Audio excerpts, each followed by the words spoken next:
My parents never believed me about the noises in our attic. Every night at exactly 2:13 a.m., I would hear footsteps above my bedroom, slow, heavy, like someone was walking from one side of the attic to the other. I told my parents dozens of times. My dad checked the attic 3 different times and found nothing.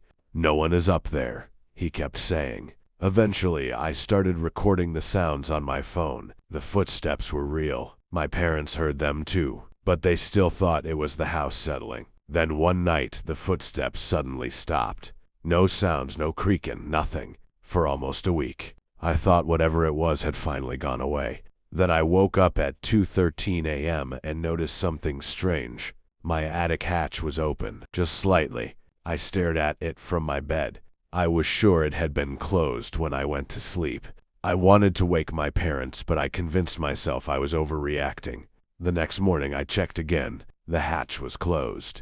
I asked my parents if they had opened it. They both said no. That night I put a small piece of tape across the edge of the hatch. If anyone opened it, the tape would break. The next morning the tape was hanging loose. My stomach dropped. Someone or something had opened it. My dad finally agreed to investigate. We pulled down the ladder and climbed into the attic together. At first everything looked normal. Dust. Boxes. Old Christmas decorations. Then my dad stopped walking. He pointed his flashlight into a dark corner. There was a sleeping bag. Neither of us had ever seen it before. Next to it were empty water bottles. Food wrappers. In a small battery-powered lantern. Someone had been living in our attic. For weeks. Maybe months. The police searched the house immediately. But whoever had been up there was gone. The officer told us they sometimes see cases where strangers secretly live inside homes without the owners knowing. That should have been the end of it.